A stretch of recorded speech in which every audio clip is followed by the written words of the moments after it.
In Search of the Source, Chapter 16, Broken Bodies. Did you ever capture enemies? They hesitated. What in the world was I getting at? Why would I want to bring up the past like that? Of the 12 men in the Bible house, some were of the older vintage. Some were known as fight chiefs in their day.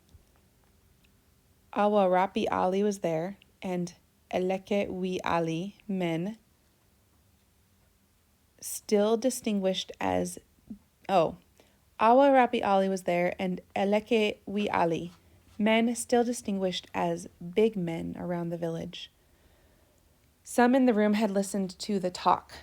A few hadn't, but even they were struck by the qualities of the man Jesus, his character, his teaching, and his acts. By the time we reached the 5th chapter, Jesus had gathered disciples, healed the sick, calmed the storm, and generally let his identity be known. Even the spirits gave testimony to who he was. The Philippa loved the boldness with which Jesus approached the wild man in the Gerasene tombs. That man was a beast. No man could subdue him, and chains could not hold him. Night and day he would cry out and cut himself with stones. But the real source of his strength, not to mention his agony, manifest when he ran up to Jesus, fell at his feet, and shouted at the top of his voice, "What do you want with me, Jesus, Son of the Most High God? Swear to God that you won't torture me." For Jesus was saying to him, "Come out of this man, you evil spirit." Mark 5:7-8. We got to the middle of that verse and could go no further. We did not have a word for torture. That's when I asked them if they had ever captured enemies. They said they had. I groped further. When you captured them, did you ever hit them with sticks or anything like that? By this time, their eyes were boring holes through me. Finally, Hapele caught on to what I was getting at and ventured a few descriptions. Soon, others, especially the older ones, joined in with a cascade of graphic depictions of the worst torture I'd ever heard. Like the times they would hold torches up to the captured person's skin until it blistered, or they'd pour boiling water on him until the skin literally came off. Or they'd tie him, spread-eagled and naked, to the ground and have the women beat him with their digging sticks, concentrating particularly on the private parts. Or they would tie the enemy to a stake with a bamboo knife, cut off a bicep, and take it to the fire, cook it, and return to stand in front of him, taking bites, saying, "I'm eating your flesh." Now it was my eyes which bored holes through them. It was obviously far better to die outright at the hands of those warriors than to be captured, taken back to the village, and killed slowly. With the constant revenge killings, there was an abject hatred for the group that had last raided and killed members of their village. Nothing was bad enough. I was stunned. Who am I working with? I thought. All I had done was explore around a little bit to find a word, and it was like I had turned the key to open the bottomless pit. No wonder they'd reacted as they had when I asked my question. In any case, yes, they did have a word for torture.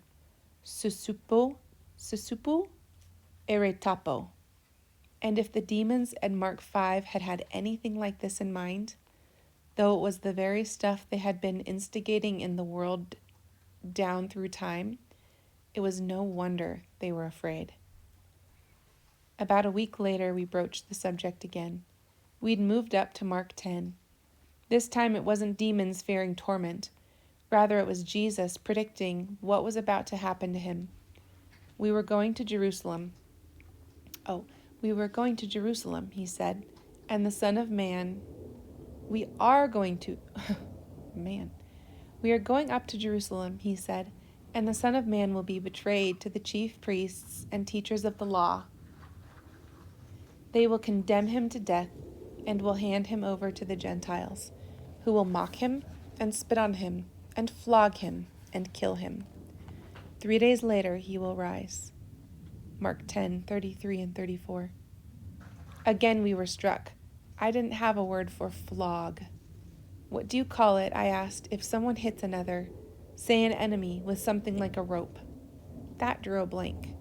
Apparently, hitting somebody with a rope was nothing that sounded familiar to them. But it was about to happen to Jesus, and it was part of the passage, so I cast about for other ways to describe it.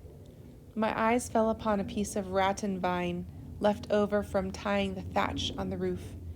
It was lying on the old wood stove. The vine was about 3 feet long and as thick as my little finger. I went around the table, picked it up, and instructed the men to imagine the vine was a piece of rope and the wood stove was the back of Jesus. Then with all my might, I started beating the top of the iron top of the stove. Immediately, or+ure, his eyes wild and his nostrils flaring, shouted out, "That's not hitting with a rope. That's focoso serapo."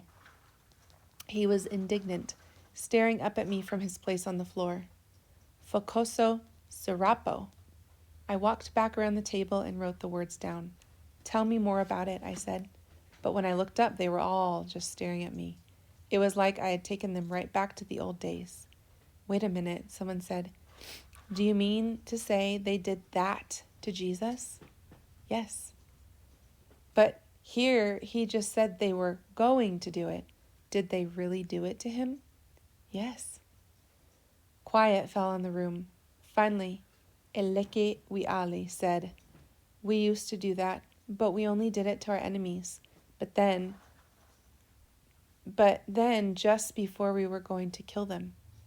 "Yes," I said, "that is coming too." Heads were down.